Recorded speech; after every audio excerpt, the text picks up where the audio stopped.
మన శరీరం ఎలాంటిది? అదేంట్లాంటిది స్వామి? తెలుసుకోవటంలో కూడా కొన్ని రకాలు ఉంటాయి.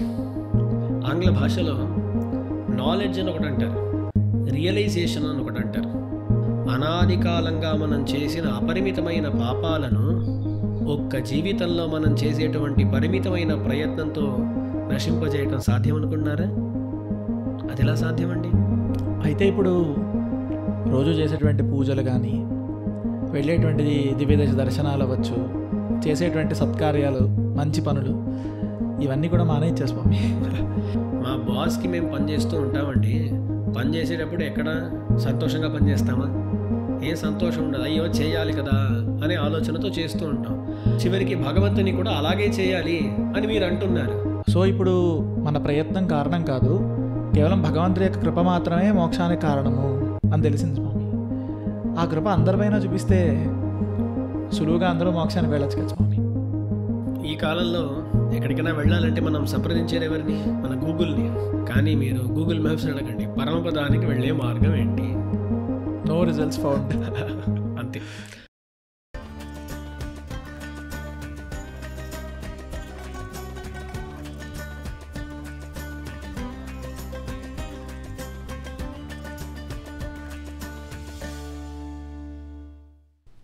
నమస్కారం.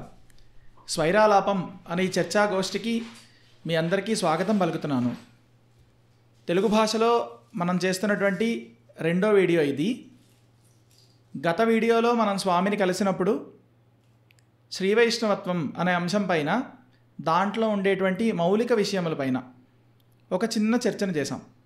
అయితే చాలామంది ఇంకా తెలుగు భాషలో మాకు వీడియోలు కావాలని, తర్వాత ఈ శ్రీవైష్ణవత్వంలో ఉండేటువంటి గతంలో మనం చేస్తున్నటువంటి ఆ చర్చలో ఏవైతే మాట్లాడుకున్నామో దాన్నే ఇంకా విస్తృతంగా చేస్తే బాగుంటుంది అని ప్రార్థించడంతో నేడు మళ్ళీ స్వామిని పిలిచి ఆ విషయంలోనే ఇంకొంచెం డీప్గా వెళ్ళి అక్కడ ఉన్నటువంటి అంశాలని, అక్కడ మనం చర్చించుకున్నటువంటి అంశాలన్నిటినీ కూడా ఇంకా విస్తృతంగా మాట్లాడడం కోసం నేడు స్వామిని ప్రార్థించడం జరిగింది. స్వామి కూడా తెలుగు వాళ్ళ కోసం మనం ఖచ్చితంగా ఈ వీడియోని చేద్దాము అని నేడు మనందరినీ కూడా అనుగ్రహించడం జరుగుతోంది. నేడు ఇంకా ఆ చర్చలోకి మనందరం కూడా ప్రవేశిద్దాం. స్వామి, అడియన్ రామానుజదాసన్. అడియన్ రామానుజదాసన్. చాలా సంతోషంగా ఉంది స్వామి. చాలా రోజుల తర్వాత ఎన్నో వీడియోలు అది ఎన్నో భాషల్లో వచ్చేసాయి. తెలుగులో మాత్రం అది కొన్ని కారణాల వల్ల ఇన్నాళ్ళు రాలేదు. ఏ కారణమో మీరే చెప్పండి. దాసుడు ఇక్కడ అవైలబుల్గా లేకపోవడం. అవును, దానివల్ల ముఖ్యంగా చాలామంది దాసుడిని చూసి స్వామి మళ్ళీ తెలుగులో వీడియో రావట్లేదేంటి, ఎక్కువ పెట్టండి అని కమెంట్లో చెప్తున్నారు. నేరుగా చూసేటప్పుడు కూడా చాలామంది చెబుతున్నారు. కానీ ఏం చేసేది, దాసుడు అదే అన్నాను, పక్కన ఎవరైనా ప్రశ్నలు అడిగేవాళ్ళు ఉంటే నేను జవాబు చెబుతాను, ఉపన్యాసంలా చేయాలి, అది జరుగుతూనే ఉందన్నమాట. అందుకని ఈ వీడియో చేద్దాం, ప్రారంభిద్దాం. అడియన్ స్వామి, గత వీడియోలో మనం శ్రీవైష్ణవత్వం అనే అంశం పైన ఒక బేసిక్ ఇంట్రడక్షన్ లాంటి ఒక వీడియోని చేయడం జరిగింది స్వామి. దాన్ని చాలామంది చాలా బాగుంది, ఎంతో మాకు ఇంతకాలం తర్వాత ఎన్నో విషయాలను మేము దీని ద్వారా తెలుసుకోవడం జరిగింది అని ఇంకొంచెం మనని ఇంకా దాంట్లోనే విస్తృతంగా లోతుగా వెళ్ళి ఆ విషయాలను చర్చించడం అవుతుందా అని అడిగారు స్వామి. సరే, ఆ టాపికే బాగుంది అని మిమ్మల్ని ప్రార్థించినప్పుడు మీరు కూడా సరే అన్నారు. నేడు డైరెక్ట్గా మనం అదే విషయంలోకి, గత వీడియోలో మాట్లాడుకున్న ఏవైతే అంశాలు ఉన్నాయో దాంట్లో ముఖ్యమైనటువంటి విషయాలు, దాన్ని చర్చ మీరు మాకు ఆ విషయాలన్నింటినీ అనుగ్రహిస్తే మేము. సరే, అయితే దాసుడు ఎవరైనా ఒక ఉపన్యాసం చేయమని అడిగితే వాళ్ళు కొన్నిసార్లు ఒక శీర్షకం ఇచ్చేస్తారు. అలా ఇవ్వనప్పుడు దాసుడు ఎంచుకునే శీర్షకం ఒకటే. ఒక శ్లోకం ఉంది, శాస్త్రాల్లో వచ్చే శ్లోకం. దాన్ని మన ఆచార్యులు చాలా మటుకు ఉదాహరిస్తూ ఉంటారు. ఆ శ్లోకం పెట్టుకొని అర్థం చెప్పటం, అదే చేస్తాను. ఆ శ్లోకం ఏంటో, దాని అర్థాలేంటో, వాటి గురించి మనం ఈరోజు చర్చించుకుందాం. స్వజ్ఞానం ప్రాపక జ్ఞానం ప్రాప్య జ్ఞానం ముముక్షుభిః జ్ఞానత్రయం ఉపాదేయం ఏతదన్యత్ నకించన అని శాస్త్రం అంటోంది.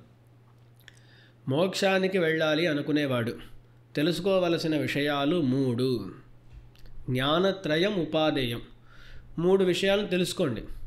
ఏతదన్యత్ నకించన, మిగతా వాటిని మీరు తెలుసుకోకపోయినా ఏం ఇబ్బంది లేదు, ఇది తెలుసుకుంటే అయిపోయాయి అని మన శాస్త్రం చెబుతోందన్నమాట. అయితే ఆ 3 విషయాలు ఏంటో తెలుసుకుంటే అయిపోయింది. స్వజ్ఞానం, ప్రాపక జ్ఞానం, ప్రాప్య జ్ఞానం. దీంట్లో స్వజ్ఞానం అంటే ఏంటి? మొదటి ప్రశ్న, నేను ఎవరు? ఇది ప్రశ్న అండి. ఇప్పుడు ఎవరైనా మిమ్మల్ని పిలిచి మీరెవరు అని అడిగితే మీరు ఏమంటారు? నేను రఘునాథుణ్ణి. నేను రఘునాథుని, ఇదే నాకు కావాలండి. ఇప్పుడు మీరు ఒక పేరును చెప్పారు, నేను రఘునాథుణ్ణి అని, అవునా? ఇప్పుడు నిజంగా మీరు ఎవరు అంటే రఘునాథుడా? ఆ రఘునాథుడు అనే పేరు మీకు ఇవ్వబడింది ఒక కాలంలో. సాధారణంగా ఒకరు పుట్టిన తర్వాత 11వ రోజు నామకరణం జరుగుతుంది. కొన్ని సందర్భాల్లో ఇంకొంచెం తామసంగా కూడా జరగవచ్చు. కానీ ఆ 10 రోజులు మీరు ఉన్నారా? ఈ శరీరం ఉండిందా? అప్పుడు పేరేంటండి? అప్పుడేం లేదు, అప్పుడు ఇంకా పేరు లేదు. అప్పుడు మీరు రఘునాథుడా? కాదు, మీరు రఘునాథుడు కాదు. కొన్నిసార్లు కొందరికి తమ పేరు నచ్చకుండా పేరును మార్చుకుంటారు. ఎప్పుడైనా చూసారు అది? నాకు నచ్చలేదండి మా పేరు అని గెజెట్లో మార్చుకొని అలా ఉంటారు అన్నమాట. అప్పుడు వాళ్ళ పేరు మారిపోయింది అంటే వాళ్ళు మారిపోయారా? లేదు. అప్పుడు నేను ఎవరు అంటే నేను ఈ పేరుతో నేను గుర్తించుకుంటున్నాను. నేను తప్పు అని చెప్పట్లేదండి, కానీ అది పెర్మనెంట్ కాదు. ఆ పేరు రావటానికి ముందు కూడా మనం ఉన్నాం. కొన్నిసార్లు ఆ పేరు మారిన తరువాత కూడా ఆ వ్యక్తి ఉంటాడు. అలాంటప్పుడు ఈ పేరుతో మనం గుర్తించుకోవటం అనేది అది సబబా? ఆలోచించండి. కాదు. సరే అండి, అయితే మరి ఏమనొచ్చు? ఇప్పుడు మీరెవరు అంటే నేను రఘునాథుడిని అన్నారు, కాదనేసాను నేను. అయితే మీరెవరు? అయితే నేను ఇప్పుడు రఘునాథుడిని కాదు అని తేలిపోయింది స్వామి. సో ఇప్పుడు మరి నేను ఎవరిని అవుతాను స్వామి? మీరెవరో మీరే చెప్పాలి. ఇప్పుడు మీరు రఘునాథుడు కాదు అంటే మీరేంటి? మళ్ళీ ఇంకొకటి ఏదో ఒక ఆకారం. అంటే ఇప్పుడు మిమ్మల్ని అడిగితే నేను ఒక ఆడిటర్ని అని వచ్చాను అనమాట. లేకపోతే నేను ఫలానా, నేను ఒకరికి అన్నను, తమ్ముడిని, ఏదో అనొచ్చు అన్నమాట. నన్ను అడిగితే నేను ఒక ఉపన్యాసకుడిని, నేను ఒక భర్తను, ఇలా ఎన్నో చెప్పుకుంటూ పోవచ్చు అనమాట. కానీ ఇవన్నీ కూడా అశాశ్వతములే. మీరు 10 ఏళ్ల ముందు ఆడిటర్గా ఉండారా? లేదు. మీకు చెల్లి కానీ తమ్ముడు కానీ పుట్టడానికి ముందు ఎవరైనా అన్నగా ఉండవచ్చునా? లేదు. మరి ఇలాంటి ఆకారాలన్నీ కూడా తాత్కాలికంగా వస్తాయి, ఒక కాలంలో వచ్చాయి, సరేనా? అలాంటప్పుడు ఇదేది కూడా మనకు శాశ్వతమైన గుర్తింపు, ఐడెంటిటీగా ఉండలేదు. అయితే శాశ్వతంగా ఉండేది ఒకటి చెప్పండి. నేనే చెప్తాను. ఫలానా వారి కొడుకుని. పుట్టినప్పటి నుంచి మీరు కొడుకేనా? పుట్టినప్పటి నుంచి మీరు ఒక మనుషుడేనా? అవును. అలాంటప్పుడు నేను ఒక మనుషుడిని అని అనుకోవటం అది సరే కదా. అంటే ఇప్పుడు ముందు పేరు గురించి చెప్పేటప్పుడు పేరు పెట్టడానికి ముందు కూడా మీరు ఉన్నారన్నారు. అవును. నేను మనుషుడు అవ్వటానికి ముందు ఉండటం అనేది తెలీదు. అందుకని మనుష్యుణ్ణి అని ఇక్కడ దాకా వెళ్తున్నాను అన్నమాట. ఎవరినంటే నేను మనుష్యుణ్ణి, ఫలానా వారి కొడుకుని, కూతుర్ని అన్నట్లుగా ఉంటుంది. ఇక్కడ శాస్త్రం వచ్చి ఏమంటుందంటే, అయ్యా నువ్వు ఇప్పుడే పుట్టావేంటి? కాదు, ఇంతకు ముందు కూడా నీకు ఎన్నో జన్మలు ఉన్నాయి. ఆ జన్మల్లో నువ్వు చేసిన పుణ్యపాపాలకు అనుగుణంగా ఇప్పుడు ఒక జన్మ నీకు దొరికింది అని మొట్టమొదట శాస్త్రం ఏమంటుందంటే, ఈ శరీరం కూడా నువ్వు కాదు, మీరు శరీరం కాదు అనే మాటను శాస్త్రం అంటుంది. భగవద్గీతలో కృష్ణుడు మొట్టమొదట చేసే పని ఏంటి? ఉపదేశాన్ని ప్రారంభిస్తున్నప్పుడు 2వ అధ్యాయంలో మొట్టమొదట చేసేది ఏంటి అంటే దేహాత్మ వివేకము అంటారు. దేహము వేరు, ఆత్మ వేరు.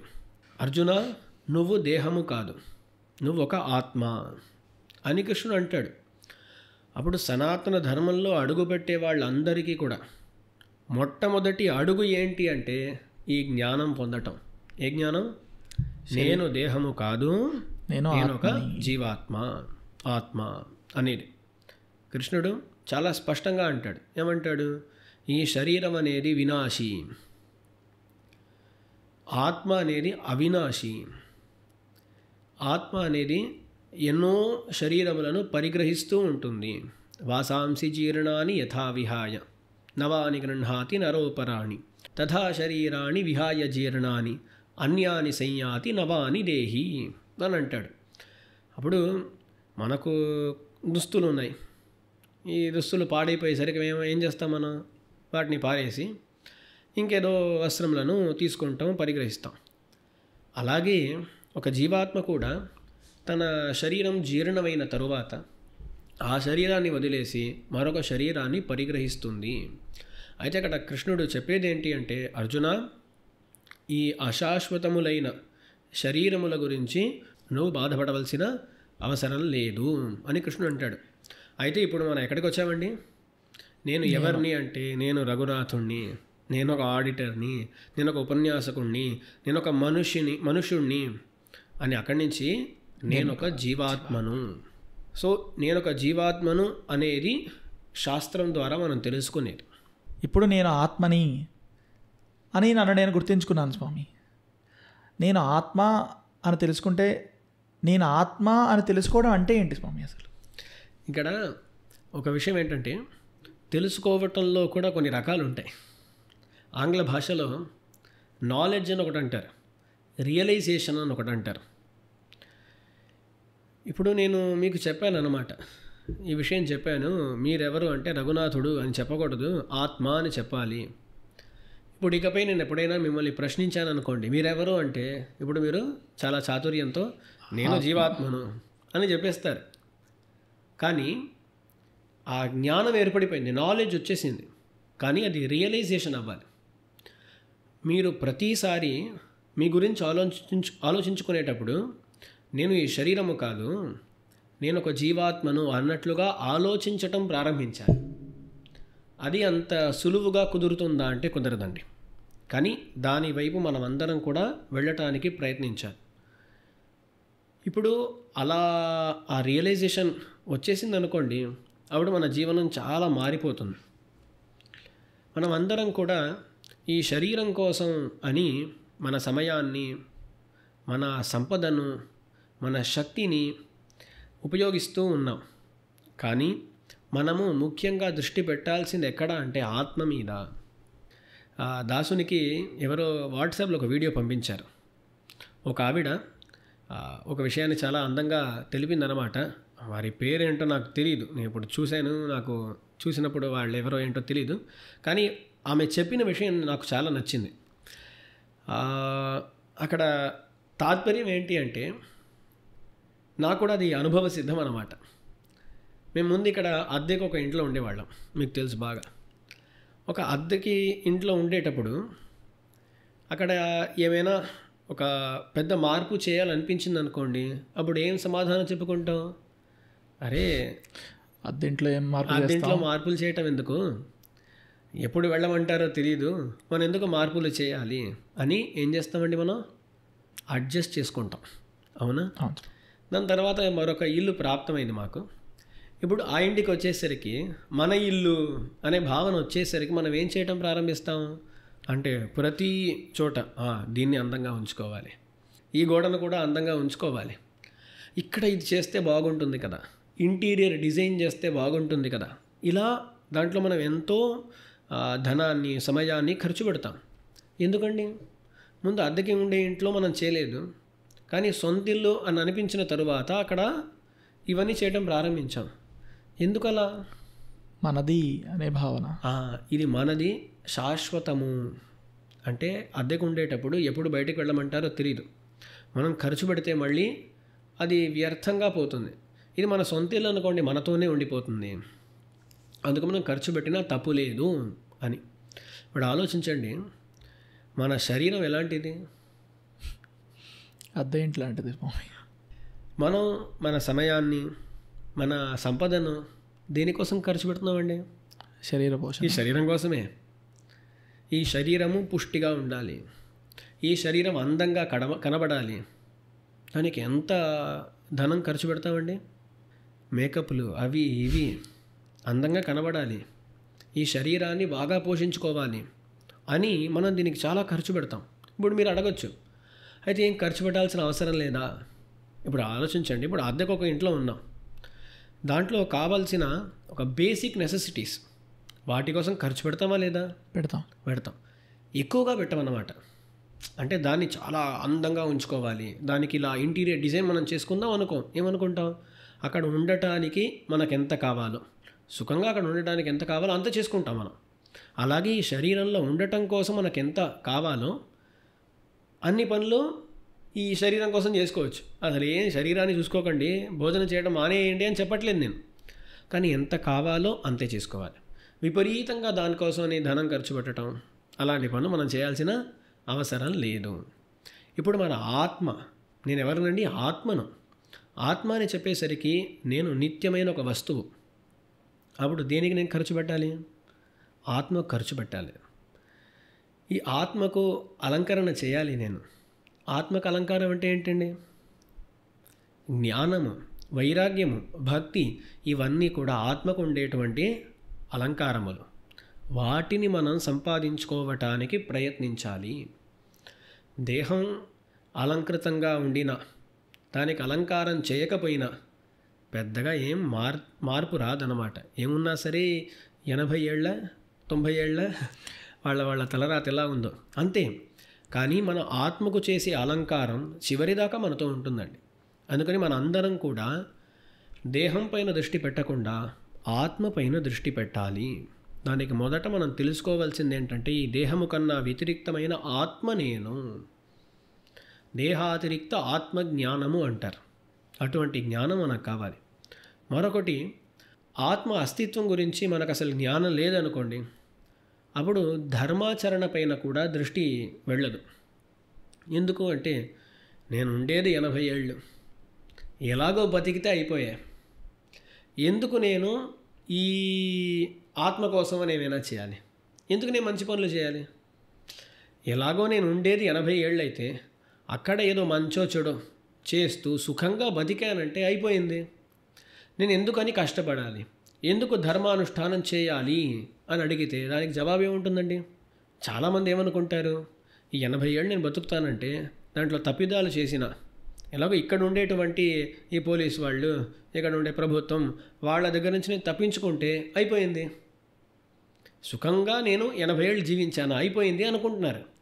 కానీ ఎవరికైతే ఆత్మజ్ఞానం ఉంటుందో వాళ్ళకేం తెలుసు, నేను ఇప్పుడు ఒక తప్పు చేయటం ప్రభుత్వానికి తెలియకుండా ఉండొచ్చు, పోలీస్ వాళ్లకు తెలియకుండా ఉండొచ్చు, కానీ అందరికీ ప్రభువైన పరమాత్మ అంతా చూస్తూనే ఉంటాడు.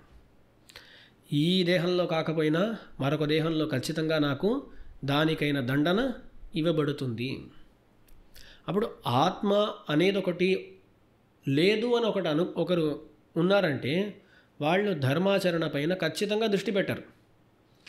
ఈ శరీరము కన్నా వేరుపడిన ఆత్మ ఒకటి ఉన్నది అంటేనే అప్పుడు ఈ ఆత్మ ఒకటి ఉంది, ఈ ఆత్మ ఈ శరీరం తరువాత కూడా ఉంటుంది. ఇప్పుడు మనం చేసే పనులకు దండన మనకు మరొక సమయంలో దొరుకుతుంది అనే జ్ఞానం ఏర్పడి ధర్మానుష్ఠానం పైన ఆసక్తి, అధర్మాలపైన విరక్తి కూడా కలుగుతుంది.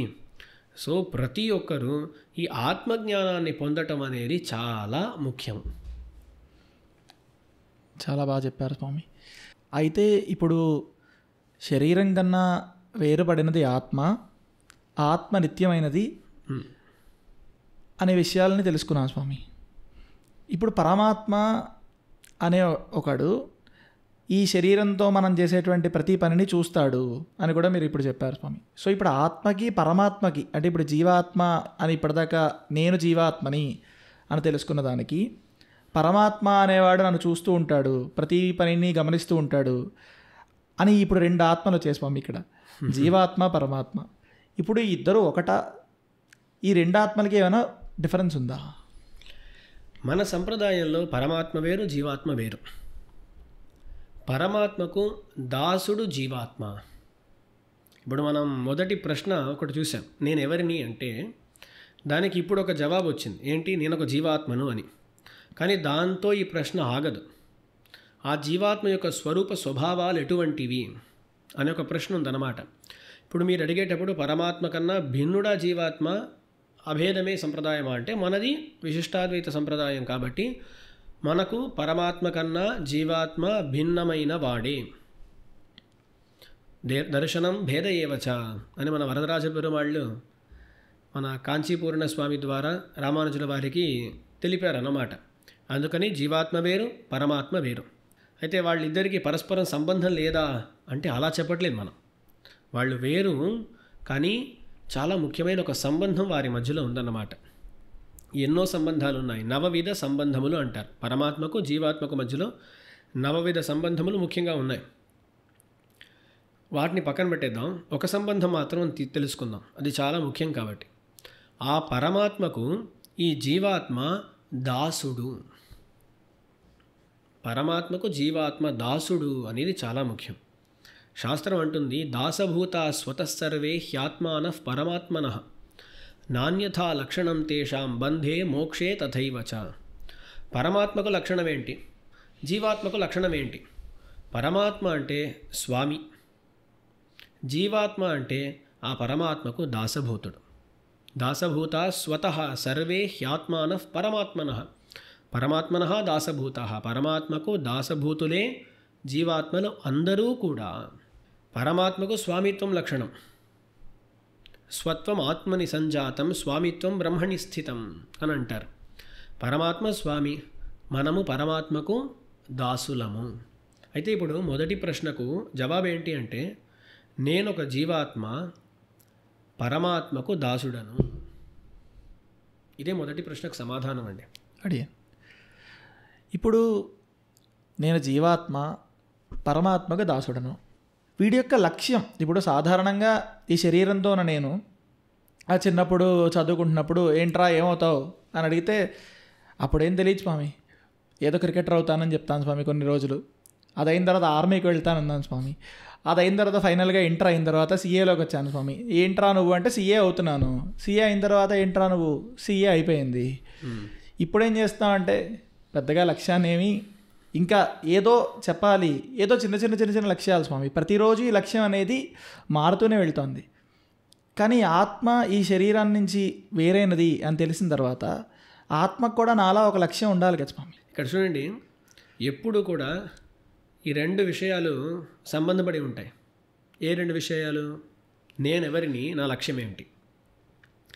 కొందరు తమను ఎలా గుర్తించుకుంటారు అంటే, నేను ఒక క్రికెటర్ని, మీరు అన్నారు కదా క్రికెటర్ని అని గుర్తించుకున్నాడు ఒకడు అనుకోండి.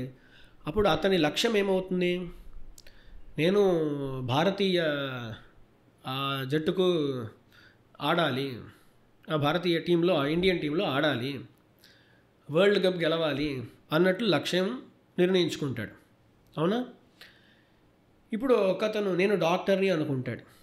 అప్పుడు డాక్టర్ అని తనను గుర్తించుకున్న అతను ఏమనుకుంటాడు?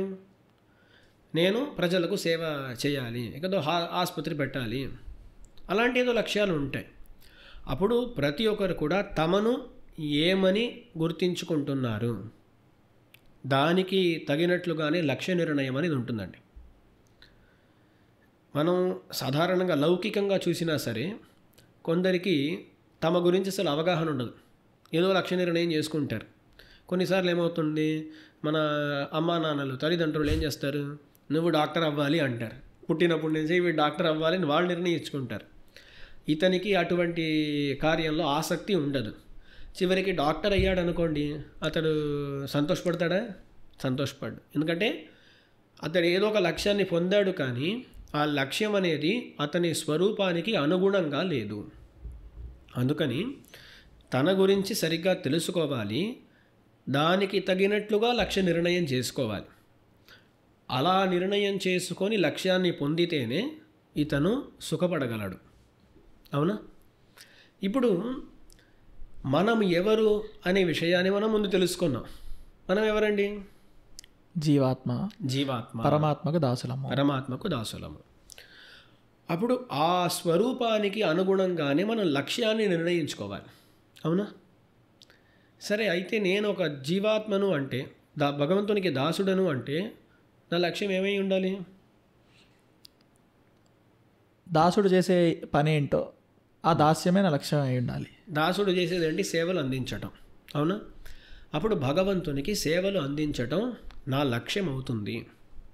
సేవలు అంటే రోజుకు 1 గంట సేపు చేస్తే చాలా, అరగంట, గంట ప్రస్తుతానికి అలాగే ఉంది స్వామి. ప్రస్తుతానికి అలా ఉందనేది వదిలేయండి. అది ఒక అతను దాసుడు, అతను పొందవలసిన లక్ష్యం ఏంటి? సేవ. సేవ. ఇతను ఎప్పటిదాకా దాసుడుగా ఉంటాడో అప్పటిదాకా సేవలు అందిస్తూనే ఉండాలి, అంతే కదా? అంతే. ప్రమాణం ఏముంది? బంధే మోక్షే తథైవచ. సంసారంలో ఉన్నా సరే మోక్షంలో ఉన్నా సరే ఇతనికి స్వరూపం ఏంటి అంటే దాస్యము స్వరూపము. అలాంటప్పుడు ఎంత కైంకర్యం చేయాలి అంటే ఎప్పుడూ కైంకర్యం చేయాలి. అప్పుడు లక్ష్యం ఏంటి? నిరంతర సేవ, నిరంతర కైంకర్యము. అదే లక్ష్యమా? అవును. సరే, నిరంతర సేవ కుదురుతుందా? కుదరదు స్వామి. ఇక్కడ ఉండగా కుదరదు. అవునా? ఎందుకంటే మనకు ఇక్కడ ఎన్నో ఇబ్బందులు. మన ఉపన్యాసం చేస్తూ ఉన్నాం, ఇలా ఒక అరగంట ఒక గంట అయిందనుకోండి, అలా ఆకలి వస్తుంది. లేదు భోజనం ముందు వేసారనుకోండి, నిద్ర వచ్చేస్తుంది. సరే, ఆకలి లేదు నిద్ర లేదు అన్నా సరే మనసులో ఏదో ఆలోచనలు వస్తూ ఉంటాయి. అయ్యో పాపను చూసుకోవాలి కదా, పాప స్కూల్ నుంచి వచ్చేస్తుంది కదా, ఏదేదో ఆలోచనలు, కొందరికి కొన్ని రోగాలు ఉండొచ్చు, ఎన్నో ఇబ్బందులు, ఇవన్నీ ఉంటాయి. ఇవన్నీ ఉండటం చేత మనం భగవంతునికి నిరంతర సేవను ఇక్కడ ఉంటూ అందించటం అనేది అసాధ్యం. అందుకని మనం ఏం కోరుకుంటాం? నిత్య సేవను చేసేటువంటి ఒక ప్రదేశానికి వెళ్ళాలి అని కోరుకుంటాం మనం. మనకు కావలసిన లక్ష్యం ఏంటి? నిత్య సేవ. ఆ నిత్య సేవ కోసమని ఒక చోటుకు వెళ్ళాలనుకుంటున్నాం. దాన్నే వైకుంఠము పరమపదము అంటున్నాం మనం. ఇప్పుడు చాలా బాగా ఇక్కడ అర్థం చేసుకోవాలండి. మనకు పరమపదం వెళ్ళటం లక్ష్యం కాదు. మనకు లక్ష్యం ఏంటి? నిత్య సేవ చేయటం మనకు లక్ష్యం. ఆ నిత్య సేవకు కూడా లక్ష్యం ఏంటి అంటే భగవంతుణ్ణి సంతోషపరచటం. భగవంతుని యొక్క ముఖోల్లాసము అంటారు. భగవంతుడు మనం చేసే పనులను చూసి సంతోషించాలి. దాసుడు అంటే ఏంటండి? స్వామి యొక్క ప్రసన్నత కోసం బతకాలి. అదే మన పరమ పురుషార్థము, పరమ లక్ష్యం. స్వామి, ఇప్పుడు లౌకికంగా సామాన్యంగా ఇప్పుడు ఏ వ్యక్తి అయినా, ఒక వ్యక్తి ఒక ఉద్యోగం చేస్తున్నాడు అనుకుందాం స్వామి. వాడి యొక్క లక్ష్యము ధనం సంపాదించడం. ఆ ధనం వల్ల వాడికి ఏమొస్తుందంటే వాడికి కావాల్సినవన్నీ కొనుక్కోగలడు, వాడికి నచ్చిన చోటకి ప్రయాణం చేయగలడు. ఒక ఆనందం, వాడి ఆనందాలు తీర్చుకోవడానికి వాడికి ఆ ధనం అనేది ఉపయోగపడుతుంది. ఇప్పుడు ఈ నిత్య సేవ ఇది నా లక్ష్యము, అది ఇక్కడ చేయలేకపోతున్నాను కాబట్టి నేను పరమపదానికి వెళ్ళాలి. అక్కడ కూడా భగవంతుడి యొక్క ఆనందం కోసం నేను సేవ చేయాలి.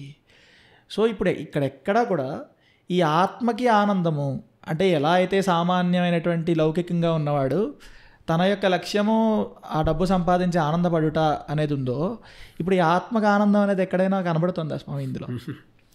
చూడండి, భగవంతునికి ఆనందాన్ని కలగజేసి భగవంతుడు ఆనందిస్తూ ఉండగా ఆ ఆనందాన్ని చూసి తను ఆనందపడుట, అక్కడే ఆనందం అండి. జీవాత్మకు ఆనందం ఉంటుందా అంటే అవును, మోక్షానికి వెళ్తే పరమానందం ఉంటుంది ఖచ్చితంగా.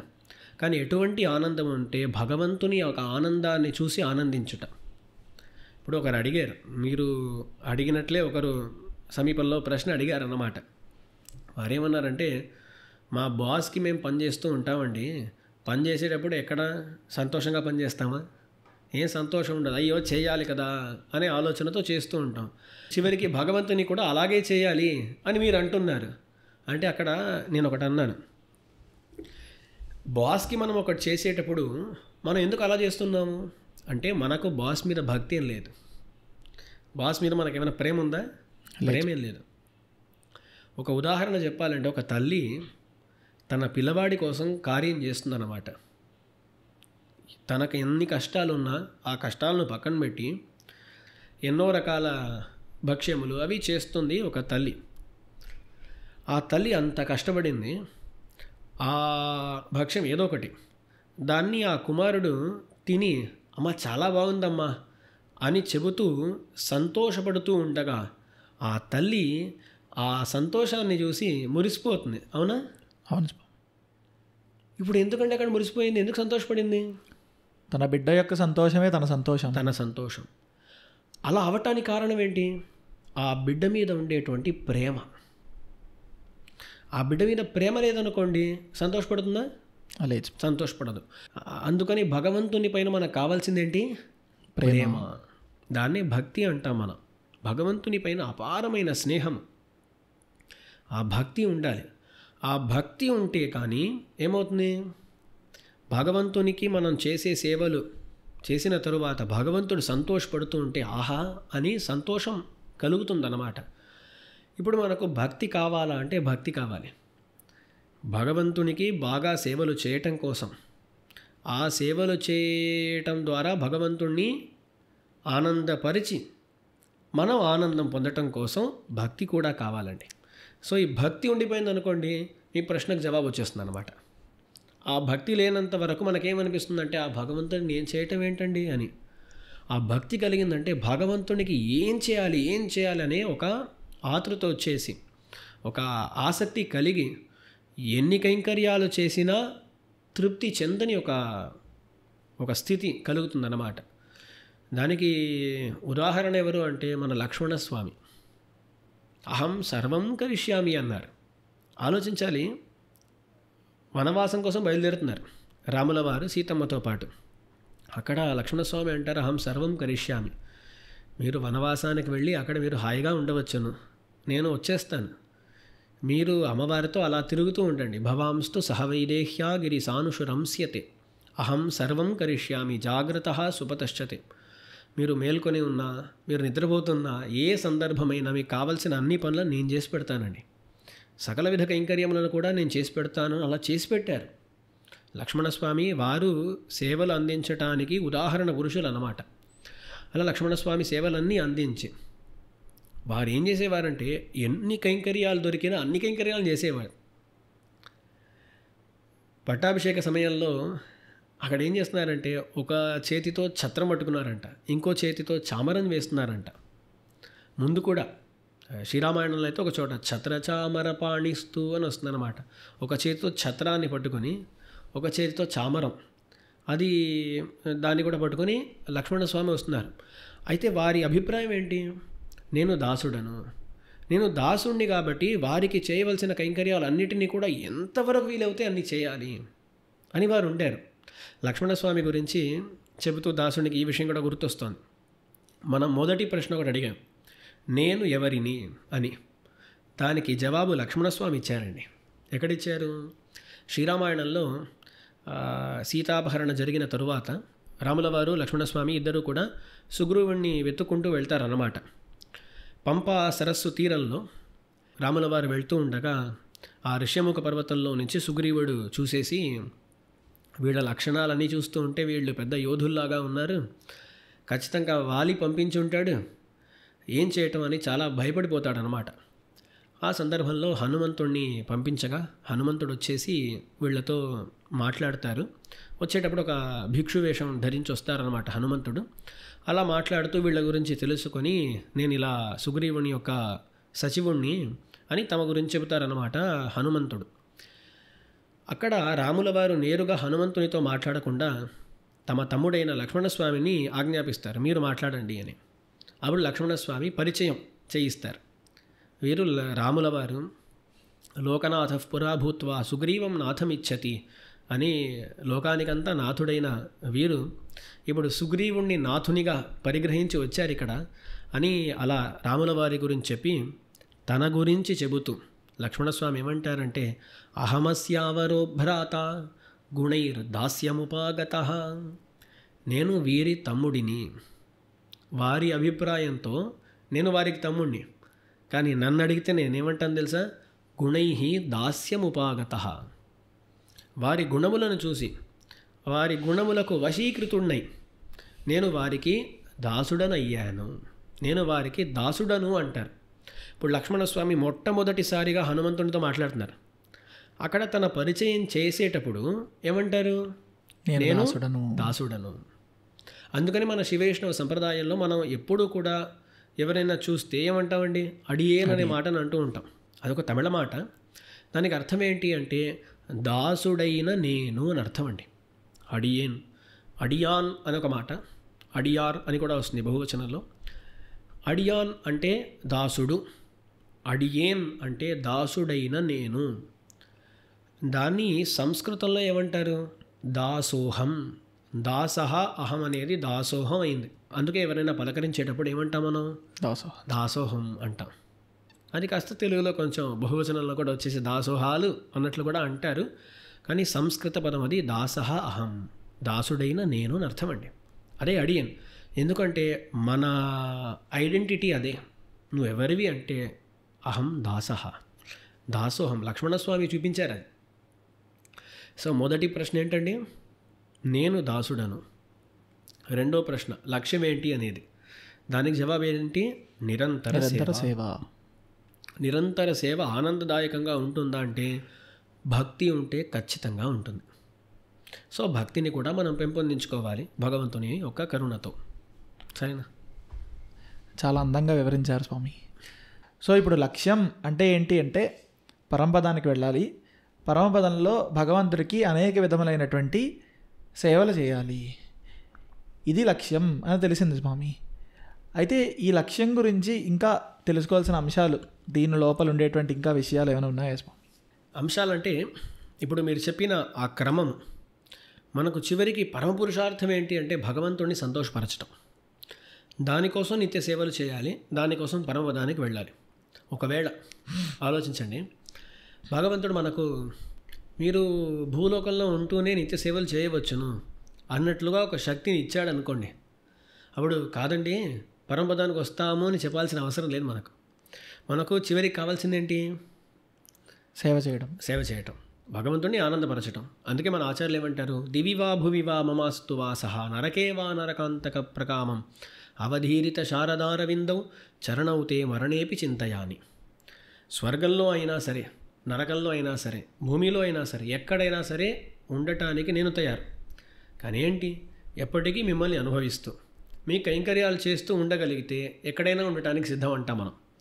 అందుకని చివరికి సంసారాన్ని వదిలిపెట్టి మోక్షానికి వెళ్ళి తీరాలి అనే అభిప్రాయం కూడా మనకు లేదండి.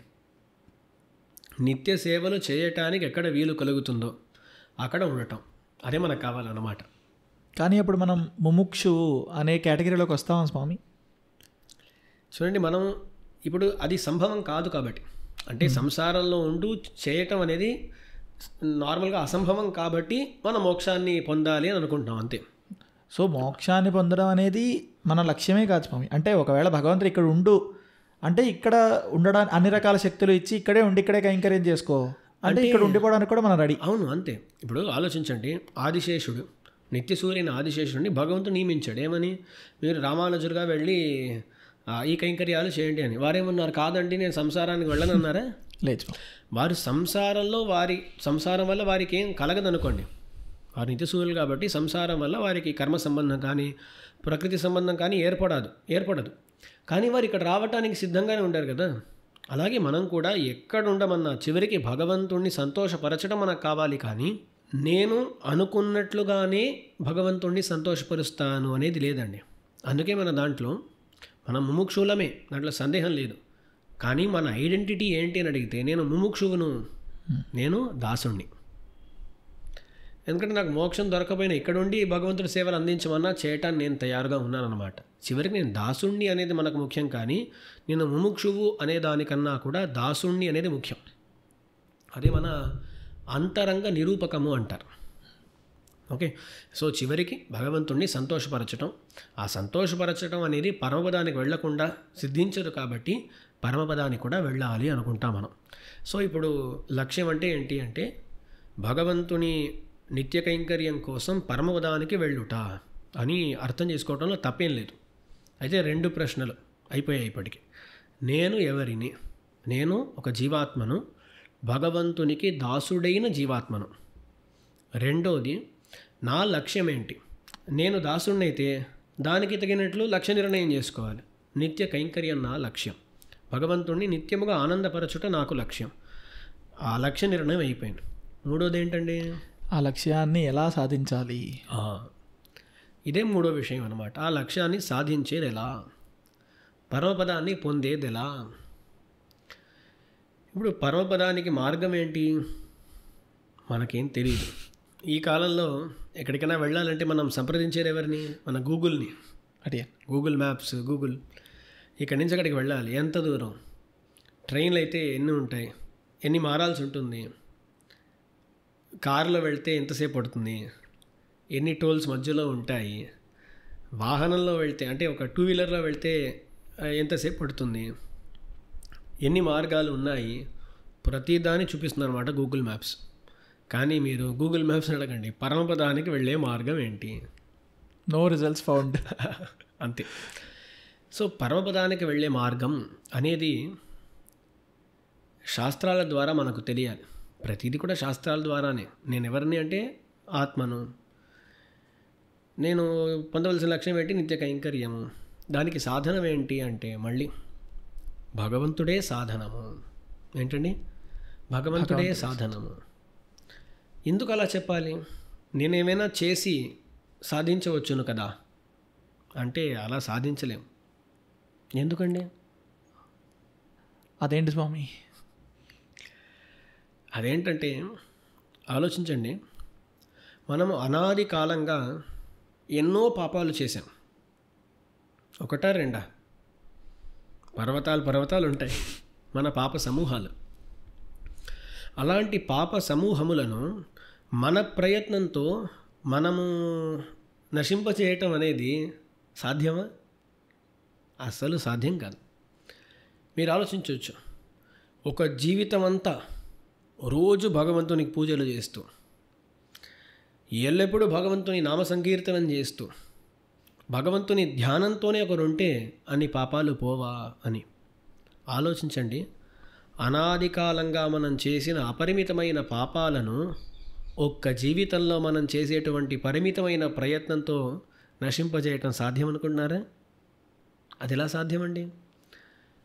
అప్పుడు మనమేదో ప్రయత్నించి నా ప్రయత్నముతో ఇంత పాపాన్ని పోగొట్టేస్తాను, దాన్ని నశింపజేస్తాను అనుకోవటం అది పొరపాటు. అలా ఒకనాడు కూడా మనము ఆలోచించరాదు. అయితే ఇప్పుడు రోజు చేసేటువంటి పూజలు కానీ, వెళ్ళేటువంటి దివ్యదేశ దర్శనాలు అవ్వచ్చు, చేసేటువంటి సత్కార్యాలు, మంచి పనులు, ఇవన్నీ కూడా మానేచ్చే స్వామి. నేను వస్తానండి, అక్కడ దాకా వస్తాను నేను. ఇప్పుడు చూడండి, ఏంటి, నేను ఏదో పనులు చేస్తున్నాను, మంచి పనులు చేస్తున్నాను. ఈ మంచి పనులతో నేను నా పాపాలన్నిటినీ నశింపజేసి మోక్షానికి వెళ్ళిపోతాను అనుకుంటే పొరపాటు. అవునా? ఎందుకంటే నేను చేసేది పరిమితం అండి. నేను ఆలోచించండి, ఎన్ని జన్మలో మనకు తెలియదు. అనాది కాలంగా ఎన్ని జన్మలండి? అన్ని జన్మల్లో చేసినటువంటి పాపాలను ఒక జన్మలో కొన్ని ఏళ్ళు మనం ఎంతో ధ్యానం చేసేసి అంతా నశించిపోతుంది అనుకుంటే అది పొరపాటు కాదా? మీరు ఒక దుకాణానికి వెళ్ళేసి 10 రూపాయలు ఇచ్చేసి ఐఫోన్ ఇవ్వరా అంటే ఇస్తాడా? ఎలా ఇస్తాడండి? సరే, ఇప్పుడు ఆలోచిద్దాం. ఒక దుకాణానికి మీరు వెళ్ళారు, 10 రూపాయలు ఇచ్చేసి ఐఫోన్ ఇవ్వమంటే అతను ఇచ్చేసాడండి. ఎందుకని ఇచ్చాడు? వాడికి మన పైన ఉన్న కరుణతో ఇచ్చాడండి. జాలిపడి ఇచ్చాడు. ఎవరైనా వెళ్ళి వాడు వెళ్ళాడండి 10 రూపాయలతో ఐఫోన్ కొనేసాడండి అంటే అది పొరపాటా? సరే, ఖచ్చితంగా పొరపాటు. అక్కడ అతనికి ఆ ఐఫోన్ దొరకటానికి కారణం ఎవరండి? ఆ షాప్ ఓనర్ యొక్క దయ. అతనికి వీడి మీద జాలి ఉండటం చేత వీడు ఆ 10 రూపాయలు ఇవ్వకపోయినా ఇచ్చేవాడు. వీడు అడిగి ఉంటే ఇచ్చేవాడు అన్నమాట. ఇప్పుడు అతను ఈ కొనుక్కున్నవాడు అంటే ఈ ఐఫోన్ పొందినవాడు ప్రతి చోట వెళ్ళి నేను 10 రూపాయలు ఇచ్చేసి ఐఫోన్ కొనుక్కున్నానండి, ఎంత సామర్థ్యం చూసారా అన్నట్లు అహంకారంతో మాట్లాడితే అది పొరపాటు కాదా? ఖచ్చితంగా పొరపాటే. ఇప్పుడు ఎవరో 10 సెకండ్లు ధ్యానం చేసిన భగవంతుడు మోక్షాన్ని ఇస్తాడు. అది భగవంతుని యొక్క కృపచేత కలిగింది, కానీ తను నేనేదో చేసేసాను దానివల్ల కలిగింది అనుకుంటే అది పొరపాటండి. అలాగే మనము చేసే పనులను చేస్తూ ఉండాలి, కానీ నేను చేయటం వల్ల నాకు మోక్షం దొరికింది అని అనుకుంటే అది తప్పండి. అర్థమైందా? మరి చేయకూడదు మీరు అడిగారు కదా, అయితే మానేయాలా అని. మనం ముందేం చూసాము? నేను ఎవరిని? నిన్ను దాసుడను. నేను దాసుడిని అయితే భగవంతుడిని ఆనందపరుస్తూ ఉండాలా? పరచాలి. దానికోసం నేను చేయాలండి. ప్రతి పనిని కూడా ఎవరి కోసం చేయాలి? భగవంతుని కోసం చేయాలి, భగవంతుని తృప్తి కోసం చేయాలన్నమాట, మన కోసం కాదు. మనకేంటంటే ఎన్నో జన్మలుగా మనకే ఎటువంటి ఒక భావన ఉందంటే, నేను ఒకటి చేస్తే ఒకటి కలుగుతుంది, ఒకటి చేస్తే ఒకటి కలుగుతుంది, చివరికి ప్రతిదీ కూడా నాకు ఉండాలి, నాకు ఫలం ఉండాలి. సో మనకు ఎన్నో జన్మలుగా వాసన ఎలా ఉంటుంది, నేను ఒకటి చేస్తే నాకు దానికైనా ఫలం దక్కుతుంది, ఆ ఫలం నాది. ఇటువంటి భావనతో మనం ఎన్నో జన్మలుగా వస్తున్నాం అన్నమాట. అందుకని అరే నువ్వు చేసే దానివల్ల నీకు ఫలం దొరకట్లేదు, భగవంతుని యొక్క కృపచేత దొరుకుతుంది అంటే అర్థం చేసుకోవడం మనకు కష్టమవుతుంది. కానీ భగవంతుని యొక్క కృపచేతనే మనకు మోక్షం అనేది దొరుకుతుంది. సరేనా? అలాంటప్పుడు మిగతా పనులన్నింటినీ కూడా మనం ఎందుకని చేయాలి? నా స్వరూపము దాస్యము కాబట్టి, భగవంతునికి సేవలు అందించటం నా లక్ష్యం కాబట్టి సేవలు అందించాలి, అంతే. అప్పుడు మానేస్తామంటే మానేయం. ఎందుకు? నేను దాసుని నిత్య కైంకర్యం చేయాలి. నేను ఎంతవరకు వీలైతే అంతవరకు మనం కైంకర్య రూపంగా ప్రతిదాన్ని చేస్తూనే వెళ్ళాలి. సో మన ప్రయత్నం అనేది ఏది లేదు స్వామి. మన ప్రయత్నం అనేది ఎప్పుడూ కూడా మోక్షానికి కారణం కాదు, కేవలం భగవంతుడి యొక్క కృప మాత్రమే కారణము. సో ఇప్పుడు మన ప్రయత్నం కారణం కాదు, కేవలం భగవంతుడి యొక్క కృప మాత్రమే మోక్షానికి కారణము అని తెలిసింది స్వామి. ఆ కృప అందరిపైన చూపిస్తే సులువుగా అందరూ మోక్షానికి వెళ్ళచ్చు కదా స్వామి. ఇక్కడ భగవంతుడు అందరి మీద కరుణ చూపించడానికి తయారుగానే ఉన్నాడు. కానీ మనం సిద్ధంగా ఉన్నామా లేదా? మనం ఎప్పుడైతే సిద్ధం అవుతామో భగవంతుడు మనం తీసుకెళ్ళిపోతాడు. అందరి మీద కరుణను చూపించడానికి భగవంతుడు ఎప్పుడు సిద్ధంగానే ఉన్నాడండి. చాలా అందంగా ఒక దృష్టాంతాన్ని మన ఆళ్వార్లు చెబుతూ ఉంటారు. 2 గ్రామాలు ఉన్నాయంట. ఒక సంవత్సరం అసలు వానలు లేవు. అప్పుడు ఒక గ్రామంలో ఏం చేశారంటే, సరే వాన లేకపోయినా సరే మనం చేయవలసిన పని మనం చేద్దామని వాళ్ళు ఒక పెద్ద ఒక కొలను దాన్ని వాళ్ళు తవ్వి పెట్టుకున్నారండి. మరొక గ్రామంలో ఏమన్నారు, అసలు వాన పడట్లేదు, మనం ఎందుకు కొలను తవ్వుకోవాలి అని వదిలేశారండి. మరుసటి సంవత్సరం వచ్చింది, బాగా వర్షాలు పడ్డాయి. వీళ్లకు ఆ కొలనులో బాగా నీళ్లు వచ్చాయి. వాళ్ళు దాన్ని ఆ సంవత్సరం అంతా కూడా సద్వినియోగపరుచుకున్నారు. మరొక గ్రామంలో వాళ్ళు ఏమనుకున్నారు, మేము కొలను చేయటం వల్ల మాకేం వాన పడుతుందా అని వాళ్ళు ఏం చేశారు, ఊరుకున్నారు. చివరికి వాన పడిన సందర్భంలో వాళ్లకు ఆ వాన ప్రయోజనకరం అవ్వలేదన్నమాట.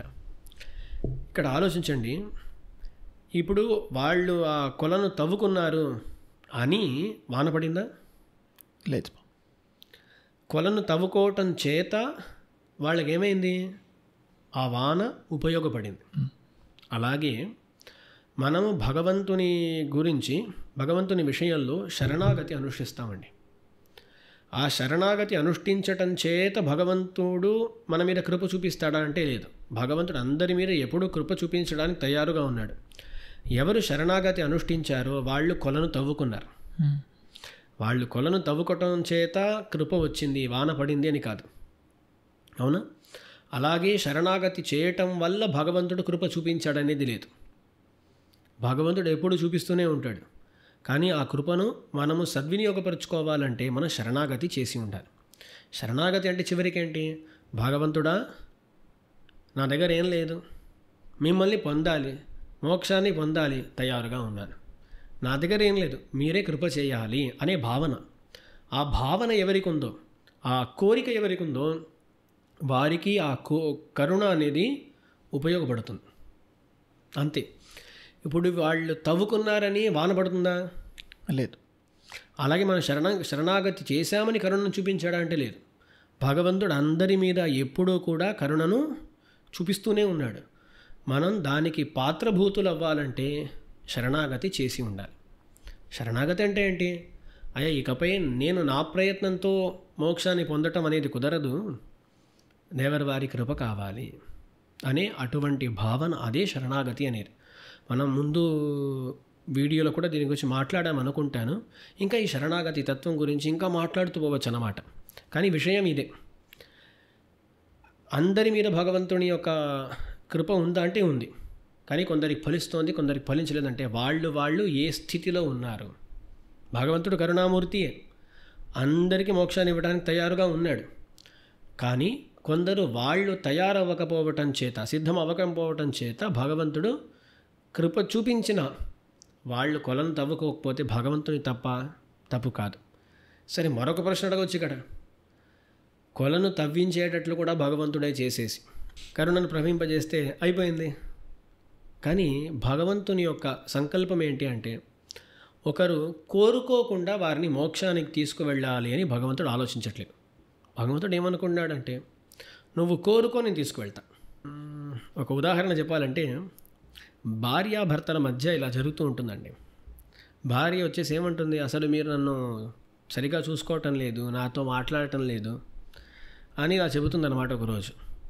మరుసటి రోజు భర్త వచ్చేసి ఆమెతో మాట్లాడతాడు, కొంచెం ఎక్కువ మాట్లాడటానికి ప్రయత్నిస్తాడనమాట. అప్పుడు ఏముంటుంది తెలుసా, నాకేం సంతోషంగా లేదండి, నేను చెప్పిన తరువాత మీరు ఈరోజు మాట్లాడడానికి వచ్చారు, మీరు మొదటే వచ్చి ఉండాలన్నమాట అంటుందన్నమాట. అక్కడ ఏంటి అంటే, వాళ్ళకి ఎందుకు అతృప్తి రావట్లేదు, వాళ్ళకి తెలుసు అన్నమాట, అతను నా మీద ప్రేమతో రాలేదు, నేను చెప్పాను కాబట్టి వస్తున్నాడు అని.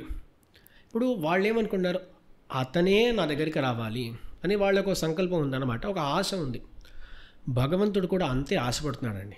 భగవంతుడు ఏమన్నాడు, నువ్వు కోరుకొని నా దగ్గరికి రా, నిర్బంధం చేసి అందరినీ కూడా మోక్షానికి తీసుకువెళ్ళగలుగుతాను నేను. కానీ భగవంతుడికి అది వద్దు అనమాట. భగవంతుడు ఏం కోరుకున్నాడు, నువ్వు ఆశను చూపించు, కోరికను వెల్లడించు, నేను తీసుకువెళ్ళిపోతా. ఇప్పుడు అంత మాత్రం మనం చేయలేమా?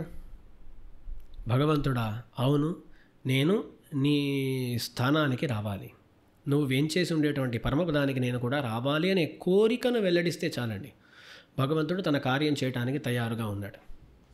సో ఇప్పుడు సర్వమోక్ష ప్రసంగం అంటారు, సర్వముక్తి ప్రసంగం అని కూడా అంటారు. అందరి కూడా మోక్షం రావాలి కదా అంటే లేదు.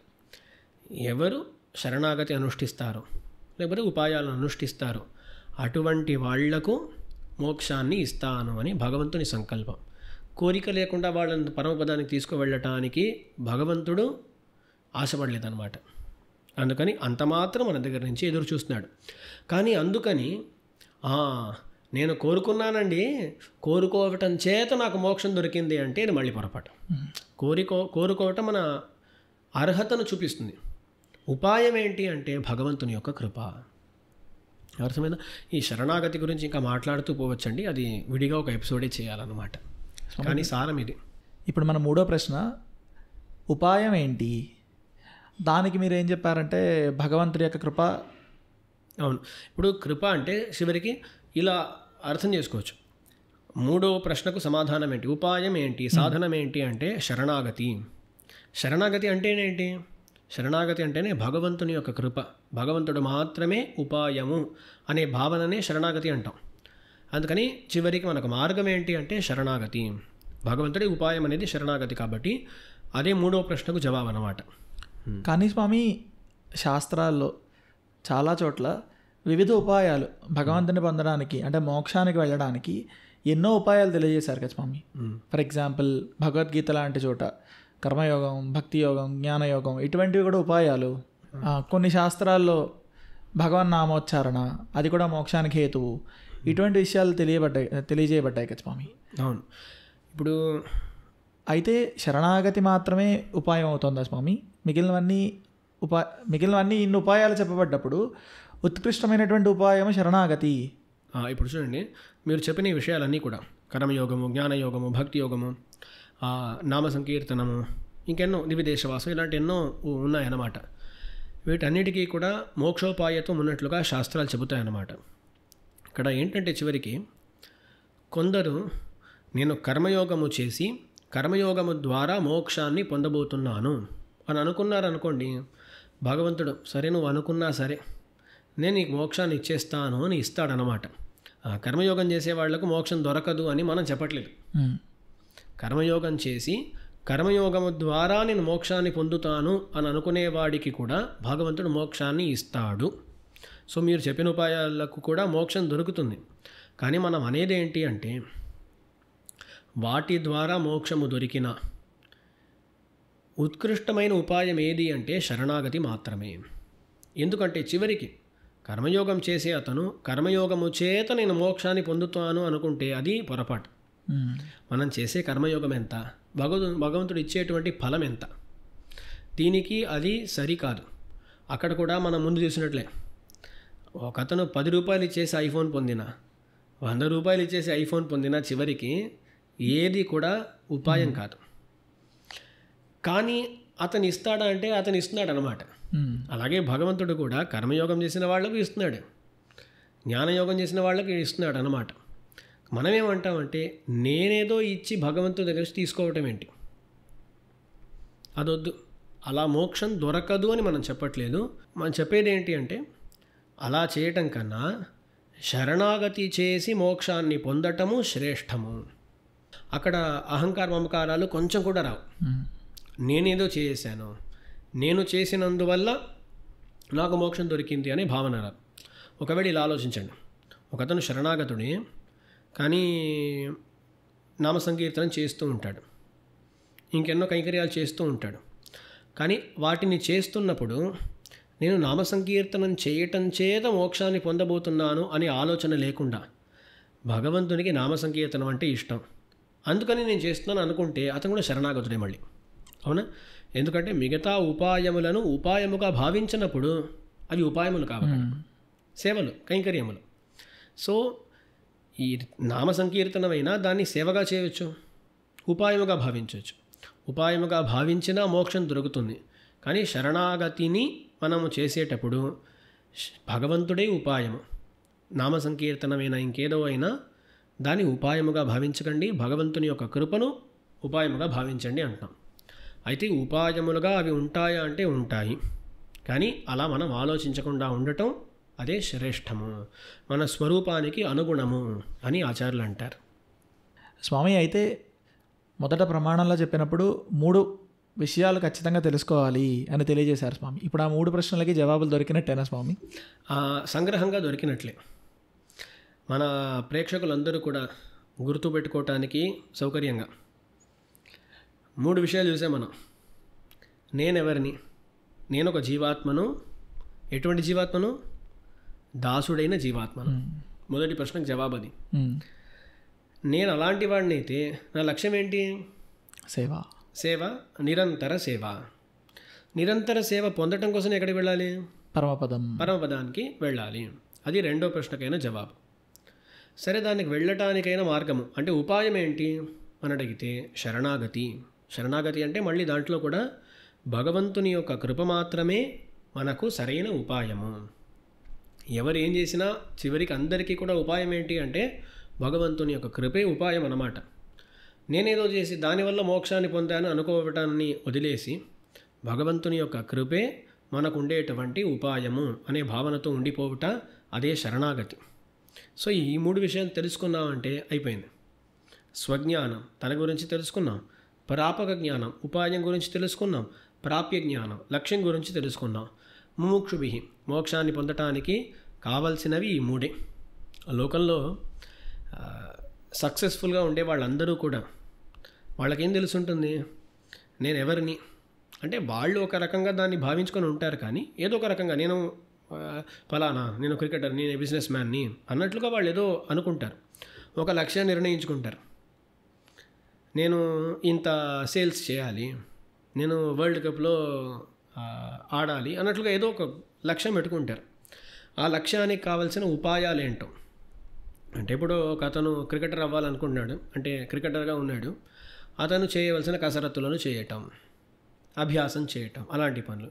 ఒక బిజినెస్ మ్యాన్, వ్యాపారవేత్త అంటే అతను చేయవలసిన పనులు, అతను తన కంపెనీని ఎలా ఇంకా డెవలప్ చేయొచ్చు, అలాంటి విషయాలన్నింటినీ కూడా అతను తెలుసుకొని వాటిని అనుష్ఠిస్తే లక్ష్యాన్ని పొందవచ్చును. సో లోకంలో సక్సెస్ఫుల్గా ఉండేవాళ్ళు చాలా మటుకు ఎలా ఉంటారు? తన గురించి తెలుసుకొని ఉంటారు, లక్ష్యం గురించి తెలుసుకొని ఉంటారు, దానికి సాధనం ఏంటో దాని గురించి తెలుసుకొని ఉంటారు.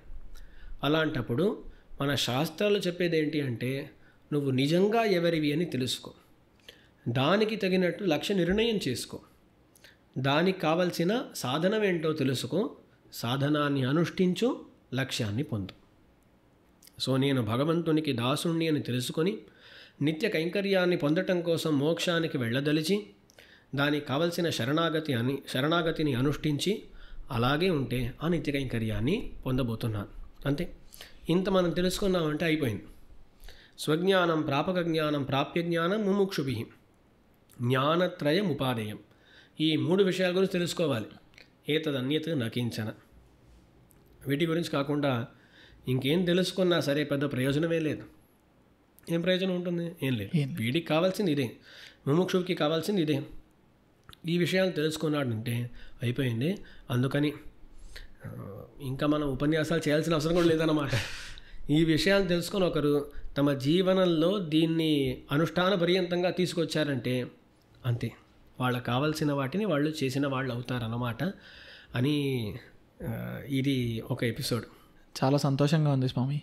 ఈ విధంగా కిందటి వీడియోలో వైష్ణవత్వం అనేటువంటి ఆ వీడియోలో చర్చించుకున్నటువంటి కొన్ని అంశాలను తీసుకొని నేడు మీరు చాలా దాన్ని విస్తృతంగా మా అందరి కోసం ఎన్నో విషయాల్ని చాలా డీప్గా దాంట్లో తెలియజేశారు స్వామి. ఇంకా తెలుసుకోవాలని ఉంది.